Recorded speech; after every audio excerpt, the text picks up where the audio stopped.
Hi everybody, Mr. Graham here, and you're about to learn some science and technology. Let's kick it off with the top 5 American inventions from 1860 to 1870.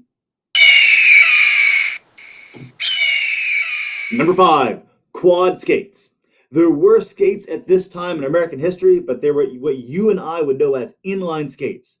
That's because Americans had taken European ice skates, taken the blade off, and replaced them with wheels in line. But in the 1860s, somebody decided to take those wheels and match them on the bottom of the skate 2x2 in what you and I would call quad skates. So another way for Americans to break bones.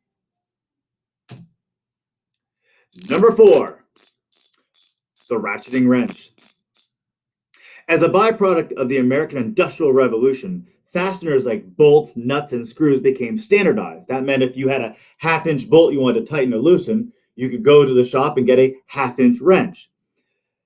The type of ratcheting wrench that you and I are probably most familiar with looks a lot like this. This one has a socket on the end. This is a 9/16. If I wanted to replace it with a half-inch, I'd go to the toolbox and hopefully I put the half-inch back where it went, and I find it and put it back on here, and away I go. Also, on the back of this one, if you're familiar with these tools, I have an adjustment here on the back, a knob where I can set this to tighten bolts or loosen bolts.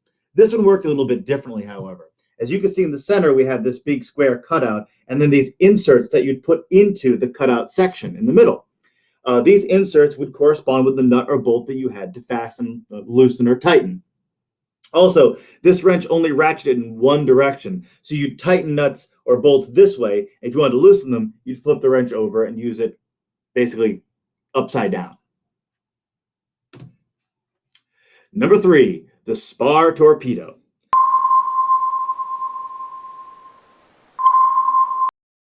So the spar torpedo is not like any type of torpedo that you and I would recognize today.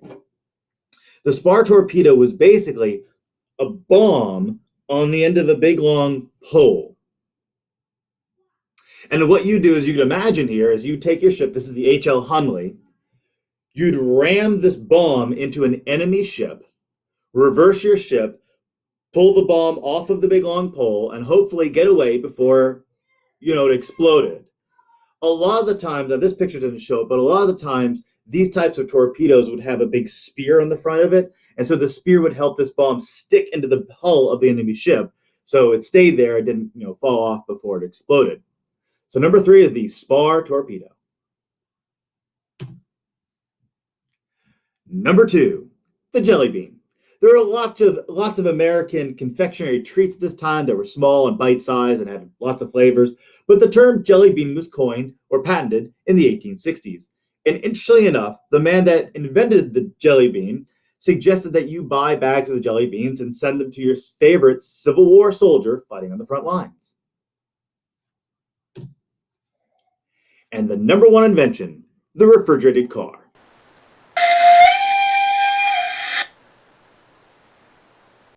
Let me back up just on this one just for a moment. At certain points in American history, depending on where you lived, you saw different produce at your store.